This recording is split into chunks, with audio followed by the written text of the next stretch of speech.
각 나라의 리그에는 같은 지역의 팀과의 경기 혹은 라이벌 팀과의 경기인 더비 경기가 존재합니다. 스페인의 엘클라시코와 마드리드 더비, 잉글랜드의 북런던 더비와 노스웨스트 더비, 이탈리아의 밀라노 더비가 대표적이죠.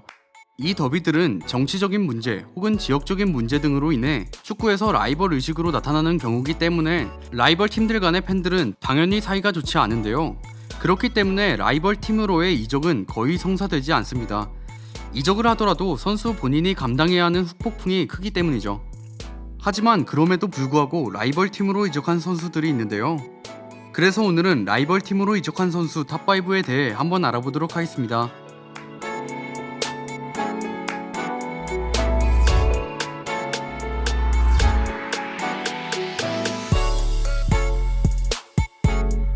첫 번째로 알아볼 선수는 리버풀의 원더보이 마이클 오원입니다.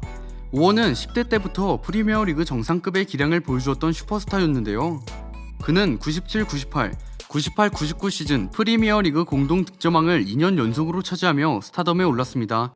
믿기지 않는 파괴력을 보여주던 오원은 00-01 시즌 아스날과의 FA컵 결승전에서 후반 종료 무렵 2골을 넣으며 2대1 역전승을 이끄는 활약을 펼쳤는데, 이외에도 리그컵, UEFA컵에서 우승을 차지하며 2001년 엄청난 퍼포먼스를 보여주었습니다. 이후 그는 UEFA 슈퍼컵에서 챔피언스리그 우승팀인 바이에른 뮌헨을 상대로 결승골을 기록하며 3대2 승리를 이끌었죠. 이러한 활약에 그는 2001년 발롱도르를 수상하게 되는데요. 라울 곤잘레스, 데이비드 베컴 등 쟁쟁한 경쟁자들을 제치고 수상한 것이었죠. 이후 오원은 03-04 시즌까지 리버풀의 주요 득점원으로 활약했지만 프리미어리그 우승컵 같은 주요 트로피와는 인연이 없었기 때문에 그는 트로피를 획득하기 위해 레알 마드리드로 이적합니다. 제라드와 함께 리버풀의 미래를 이끌 선수라 생각했던 리버풀 팬들은 그의 선택에 실망했죠. 하지만 리버풀 팬들의 실망은 여기서 끝나지 않습니다. 레알에서 호나우두, 라울에게 밀려 제대로 된 활약을 보여주지 못한 그는 뉴캐슬로 이적하며 잉글랜드로 복귀했고, 뉴캐슬 이후 그가 선택한 팀이 리버풀의 최대 라이벌 팀인 맨체스터 유나이티드였기 때문이죠. 당연하게도 리버풀 팬들은 격분했습니다. 자신들이 키워낸 세계 최고의 선수가 최대 라이벌 팀으로 이적했으니 말이죠. 하지만 오원은 이미 기량이 많이 떨어진 후였기 때문에 맨유의 주전 스트라이커 자리를 차지하지 못하고 주로 조커로 기용됐는데요. 그래도 그는 맨유에서 리그 우승 트로피를 들어올릴 수 있었습니다. 두 번째로 알아볼 선수는 역사상 가장 충격적인 이적의 주인공, 루이스 피구입니다. 피구는 포르투갈의 스포르팅에서 선수 생활을 시작했는데요. 그는 94-95 시즌 포르투갈컵에서 4골을 기록하며 팀에게 우승 트로피를 안겨주고 바르셀로나로 떠나게 됩니다. 피구는 바르셀로나로 이적한 이후에도 맹활약을 하게 되는데요. 96-97 시즌에는 호나우두와 함께 막강한 공격진을 이루며 UEFA컵 위너스컵에서 바르셀로나의 우승을 이끌었고, 다음 시즌에는 리그에서 맹활약을 하며 우승을 이끌었죠. 98-99 시즌에는 히바우두, 클로이 베르트와 함께 리그와 코파델레이를 제패하고 더블을 달성하기도 했습니다. 이런 그는 주장 과르디올라의 노쇠화로 인해 주장 완장을 차고 출장하는 경기가 잦았는데요. 주장 완장을 찬 그는 라이벌 팀인 레알 마드리드와의 경기에서 멋진 퍼포먼스를 보여주며 바르셀로나의 영웅으로 등극하게 됩니다. 이후 2000년에는 챔피언스 리그 4강까지 팀을 올려놓았는데, 이 시즌에 챔스에서 우승을 차지한 레알 마드리드가 피구 영입에 관심이 있다는 소문이 들려왔지만 모두가 말도 안 되는 소문이라고 생각하던 그때 불가능해 보였던 일이 벌어지게 됩니다.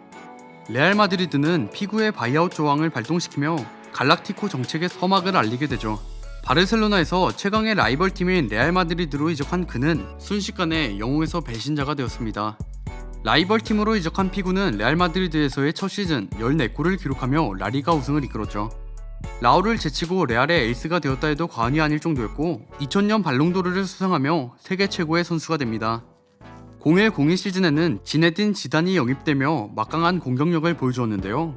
피구와 지단은 챔피언스 리그에서 바이에른 뮌헨, 바르셀로나를 연파했고, 결승 레버쿠젠전에서 마저 승리를 하며 레알의 9번째 비기어를 들어올렸죠. 세 번째로 알아볼 선수는 역대 스트라이커 중 가장 임팩트 있었던 선수, 호나우두입니다. 호나우두는 브라질의 크루제이루에서 선수 생활을 시작했는데요. 그는 44경기에서 47골을 넣는 활약으로 브라질 리그를 평정했습니다. 이러한 활약 때문에 수많은 명문 클럽들이 호나우두를 노렸죠. 결국 호나우두는 네덜란드 리그로 이적하게 됩니다. PSV의 엔트호븐으로 이적한 그는 첫 시즌부터 30골을 폭발시키며 득점왕을 차지했고, 두 번째 시즌은 부상으로 많이 나오진 못했지만 12골을 기록하며 네덜란드컵 우승을 차지했죠.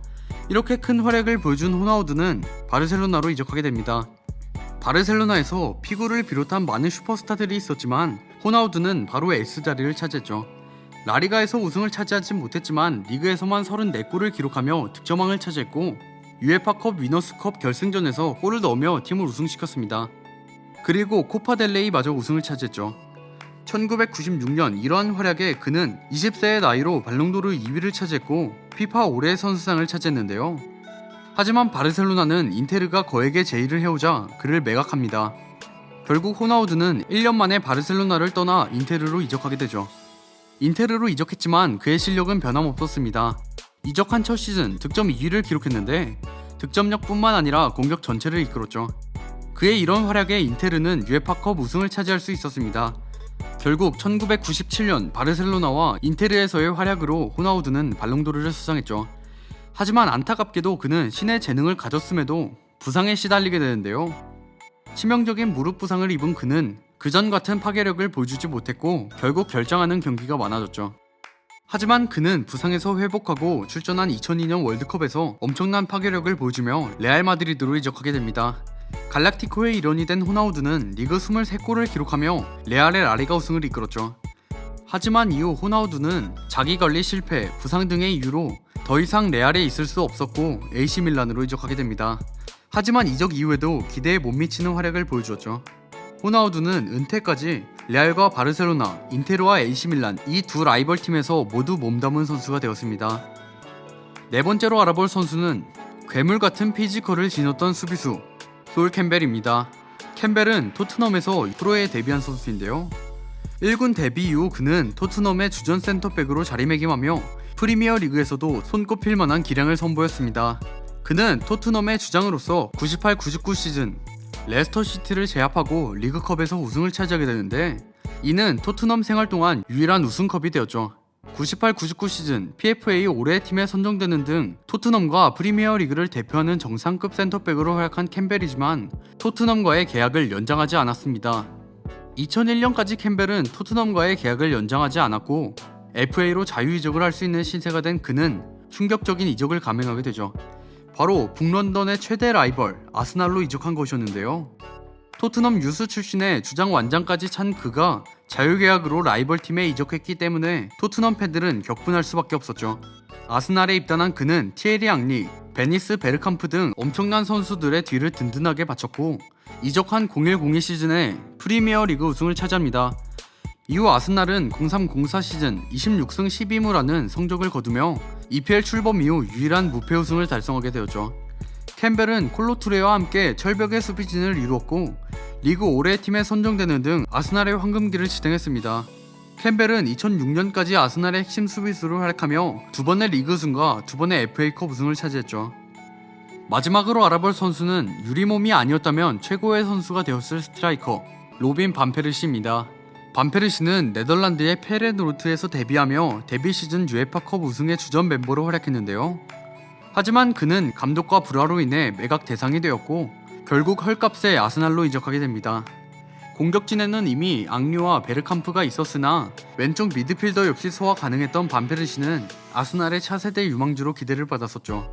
이후 베르캄프의 노쇠화로 인해 앙리의 파트너로 자주 출전했고 06-07 시즌에는 부상으로 고전했지만 13골로 아스날의 최다 득점자로 이름을 올렸습니다. 이후 팀의 주축 선수들이 이적했고 반페르시는 아스날의 에이스 스트라이커로 많은 골을 기록하게 되는데요. 1011 시즌에는 부상에도 불구하고 리그 18골을 넣으며 팬들에게 부상 없는 반페르시를 기대하게 만들었죠. 이런 기대를 받아서인지 반페르시는 11-12 시즌 리그 38경기에 모두 출장하며 유리몸다운 모습을 잊게 만들었는데 초반 부진하던 아스날을 이끌고 반페르시는 역대급 퍼포먼스를 보여주기 시작합니다. 반페르시는 시즌 내내 엄청난 폭발력을 보여주면서 리그 30골을 기록했고 결국 웨인 루니를 제치고 득점왕을 차지하죠. 역대급 시즌을 보낸 후 반페르시는 여러 구단의 관심을 받게 되는데요. 계약이 1년밖에 남지 않은 상태였기 때문에 아스날도 이적료를 챙겨야 하는 상황이었죠. 하지만 반페르시는 아스날의 라이벌인 맨유로 이적하게 됩니다. 거기다 맨유로 이적할 때 반페르시가 한 말 때문에 아스날 팬들은 더욱 깊은 빡침을 느낄 수 있었죠. 맨유로 이적한 반페르시는 루니와 함께 막강한 공격 조합을 구성하며 활약을 보여주었습니다. 리그에서는 그의 활약으로 맨시티와의 격차를 크게 벌려놓았고 이후 아스톤빌라와의 경기에서 해트트릭을 달성하며 맨유의 리그 우승을 확정지었죠. 결국 그는 26골을 기록하며 2년 연속 득점왕을 차지했는데 퍼거슨 감독의 마지막 시즌을 맨유의 20번째 리그 우승을 차지하게 만들었죠. 지금까지 라이벌 팀으로 이적한 선수들에 대해 알아보았습니다. 이 선수들 외에 라이벌 팀으로 이적한 선수들이 궁금하시다면 댓글 남겨주시기 바랍니다. 저는 지금까지 월간 베스트였습니다. 감사합니다.